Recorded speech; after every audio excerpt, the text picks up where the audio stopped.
سوال: رمضان کے پہلے روزے کی نیت کب کرنی چاہیے؟ جواب: چاند نظر آنے کے بعد رات میں ہی نیت کر لینا چاہیے، بہتر ہے۔ سوال: کیا شعبان کے آخری دنوں میں نفل نمازوں کا شوق بڑھنا چاہیے؟ جواب: جی ہاں، تاکہ تہجد اور تراویح پڑھنے کی مشق ہو سکے۔ سوال: شعبان کا چاند اور رمضان کا چاند دیکھنے میں کیا فرق ہے؟ جواب: دونوں کی اہمیت ہے، لیکن رمضان کا چاند فرض عبادت کے آغاز کی علامت ہے۔ سوال: کیا شعبان کی آخری تاریخ کو سحر و افطار کے اوقات کا کیلنڈر حاصل کرنا ضروری ہے؟ جواب: جی ہاں، تاکہ وقت کی پابندی کے ساتھ سحری اور افطاری کی جا سکے۔ سوال: رمضان کے استقبال کے لیے توبہ کا کیا طریقہ ہے؟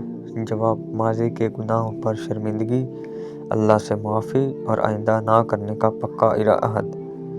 سوال: کیا شعبان کے آخری دنوں میں بچوں کو روزے کی اہمیت بتانا ضروری ہے؟ جواب: جی ہاں، تاکہ وہ ذہنی طور پر اس بابرکت مہینے کے لیے تیار ہو سکیں۔ سوال: شعبان کے آخری عشرے میں غصہ پر قابو پانے کی مشق کیوں کرنی چاہیے؟ جواب: کیونکہ روزہ صرف بھوکا رہنے کا نام نہیں، بلکہ اخلاق کی درستی کا نام بھی ہے۔ سوال: کیا رمضان سے پہلے دانتوں کی صفائی اسکیلنگ کروانا چاہیے؟ جواب: جی ہاں، تاکہ حالت روزہ میں مسوڑھوں سے خون نکلنے جیسے مسائل نہ ہوں۔ سوال: شعبان کے آخری دنوں میں ٹی وی اور سوشل میڈیا کا استعمال کم کرنے کا کیا فائدہ ہے؟ جواب: تاکہ رمضان میں وقت ضائع کرنے والی چیزوں سے بچنے کی عادت رہے۔ سوال: اگر کسی نے شعبان کی 30 تاریخ کو شک کی بنیاد پر روزہ رکھا تو کیا حکم ہے؟ جواب: اسے یوم شک کا روزہ کہتے ہیں اور حدیث میں اس سے منع کیا گیا ہے۔ سوال: کیا شعبان کے آخری جمعے کو خصوصی دعا کا اہتمام کرنا چاہیے؟ جواب: جی ہاں، یہ اللہ سے رمضان کی برکتیں مانگنے کا بہترین موقع ہے۔ سوال: رمضان سے پہلے اپنے قریبی رشتہ داروں سے صلح کرنا کیوں ضروری ہے؟ جواب: کیونکہ آپس میں قطع تعلق کرنے والوں کی دعا اور روزہ قبولیت میں رکاوٹ بن سکتا ہے۔ سوال: کیا شعبان کے آخری دنوں میں تلاوت قرآن کے لیے تجوید سیکھنا اچھا ہے؟ جواب: جی ہاں، تاکہ قرآن کو صحیح مخارج کے ساتھ پڑھ کر زیادہ ثواب حاصل ہو۔ سوال: رمضان کا چاند دیکھنے کے بعد سب سے پہلا کام کیا کرنا چاہیے؟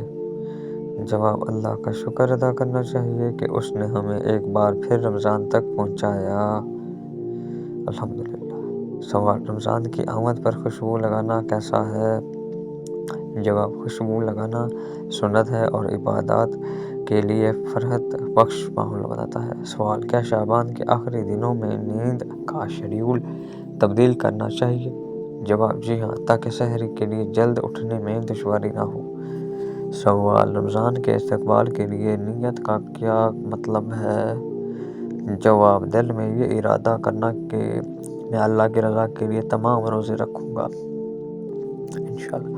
سوال: کیا شعبان کے آخری دنوں میں صدقہ جاریہ کے کام شروع کیے جا سکتے ہیں؟ جواب: جی ہاں، نیکی کی بنیاد کسی بھی وقت رکھی جا سکتی ہے۔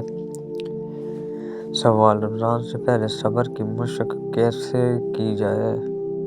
جواب: چھوٹی موٹی تکلیف اور پیاس کو برداشت کر کے اللہ کی رضا پر راضی رہنا۔ سوال: شعبان کی آخری رات کو کیا چاند رات کہہ کر ہلا گلا کرنا چاہیے؟ جواب: نہیں، وہ رات تو پہلی تراویح اور دعا کی رات ہوتی ہے، اسے عبادت میں گزارنا چاہیے۔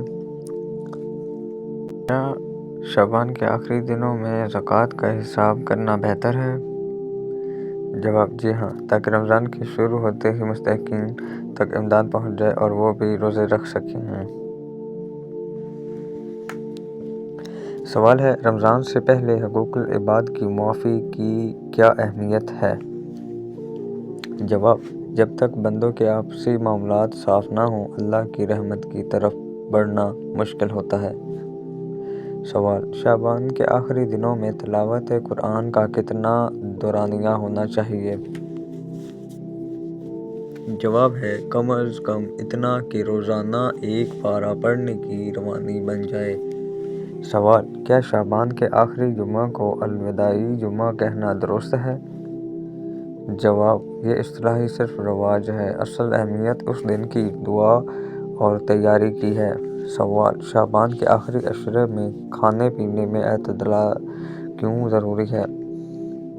جواب: تاکہ معدہ رمضان کے فاقوں اور کم خوراکی کا عادی ہو سکے۔ سوال: حضور صلی اللہ علیہ وسلم شعبان کے آخری ایام میں صدقہ و خیرات کیوں بڑھا دیتے تھے؟ جواب: رمضان کی تیاری اور فقراء کی دلجوئی کے لیے۔ سوال: اگر شعبان کے 29 دن پورے ہوں اور چاند نظر نہ آئے تو کیا کرنا چاہیے؟ جواب: شعبان کے 30 دن پورے کیے جائیں گے۔ سوال: رمضان کی پہلی تراویح کس وقت پڑھی جاتی ہے؟ جواب: رمضان کا چاند نظر آنے کے بعد پہلی رات شعبان کی آخری رات۔ سوال: کیا شعبان کے آخری دن غسل کرنا سنت ہے؟ جواب: رمضان کی پہلی رات کی عبادت کے لیے صفائی اور غسل کرنا مستحسن ہے۔ سوال: شعبان کے آخری دنوں میں کون سا ذکر کثرت سے کرنا چاہیے؟ جواب: لا الہ الا اللہ اور استغفار۔ سوال: رمضان کے استقبال کا بہترین طریقہ کیا ہے؟ جواب: گناہوں کو چھوڑنے کا پکا ارادہ اور نیکیوں کا جذبہ۔ سوال: کیا شعبان کے آخری عشرے میں عمرہ کرنا زیادہ ثواب رکھتا ہے؟ جواب: ہر نیکی کا ثواب رمضان کے قریب ہونے کی وجہ سے بڑھ جاتا ہے۔ سوال: وہ کون سا عمل ہے جو رمضان کی برکتوں سے محروم کر دیتا ہے؟ جواب: لڑائی جھگڑا اور والدین کی نافرمانی۔ سوال: شعبان کے آخری دنوں میں گھروں کو معطر کرنا کیسا ہے؟ جواب: مساجد اور گھروں کو پاک صاف اور خوشبودار کرنا بزرگوں کا طریقہ رہا ہے۔ سوال: کیا شعبان کے آخری دنوں میں قضا روزے رکھے جا سکتے ہیں؟ جواب: جی ہاں، یہ آخری موقع ہوتا ہے کہ پچھلے سال کے فرض روزے پورے کر لیے جائیں۔ سوال: حضور صلی اللہ علیہ وسلم نے شعبان کے آخری خطبہ میں کن 4 چیزوں کی کثرت کا حکم دیا؟ جواب: کلمہ طیبہ، استغفار، جنت کا سوال اور جہنم سے پناہ۔ سوال: کیا چاند دیکھ کر دوسروں کو مبارکباد دینا جائز ہے؟ جواب: جی ہاں، یہ خوشی کا اظہار ہے اور جائز۔ سوال: شعبان کے آخری دنوں میں دعا کی قبولیت کے اوقات کون سے ہیں؟ جواب: سحری کا وقت اور جمعہ کے دن کی آخری گھڑی۔ سوال: کیا رمضان کے استقبال کے لیے تقریب کرنا درست ہے؟ جواب: اگر مقصد تعلیم اور شعور بیدار کرنا ہو تو یہ ایک اچھا عمل ہے۔ سوال: شعبان کے اختتام پر اللہ سے کیا خاص التجا کرنی چاہیے؟ جواب: اے اللہ، ہمیں صحت و سلامتی کے ساتھ رمضان نصیب فرما اور اس کی برکتیں سمیٹنے کی توفیق دے، آمین۔ سوال: رمضان کے آنے سے پہلے کچن اور راشن کی تیاری مکمل کر لینا کیوں بہتر ہے؟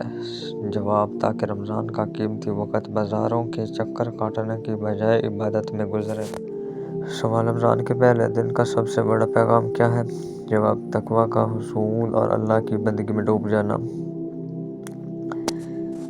سوال: شعبان کے آخری عشرے 10 دن کا سب سے اہم مقصد کیا ہے؟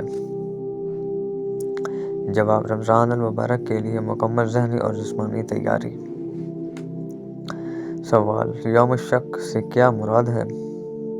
جواب: شعبان کی 30 تاریخ جب یہ شک ہو کہ آج رمضان کا پہلا روزہ ہے یا شعبان کا آخری دن۔ سوال: کیا شعبان کے آخری 1-2 دنوں میں روزہ رکھنا جائز ہے؟ جواب: نبی کریم صلی اللہ علیہ وسلم نے فرمایا تاکہ رمضان کے فرض روزوں کے لیے قوت باقی رہے سوائے ان کے جو پہلے سے روزے رکھ رہے ہیں۔ سوال: حضور صلی اللہ علیہ وسلم رمضان کی آمد پر صحابہ کرام کو کیا خوشخبری دیتے تھے؟ جواب: آپ صلی اللہ علیہ وسلم فرماتے ہیں تمہارے پاس رمضان آ گیا، یہ برکت والا مہینہ ہے۔ سوال: شعبان کے آخری دنوں میں کثرت استغفار کیوں ضروری ہے؟ جواب: تاکہ گناہوں کے بوجھ سے آزاد ہو کر پاکیزگی کے ساتھ رمضان میں داخل ہوا جا سکے۔ سوال: رمضان کا چاند دیکھنے کی سنت کیا ہے؟ جواب: 29 شعبان کی شام کو چاند تلاش کرنا سنت رسول صلی اللہ علیہ وسلم ہے، سنت نبوی ہے صلی اللہ علیہ وسلم۔ سوال: چاند دیکھ کر پڑھی جانے والی دعا کا مفہوم کیا ہے؟ جواب: اے اللہ، اس چاند کو ہمارے لیے امن، سلامتی اور اسلام کے ساتھ نکال۔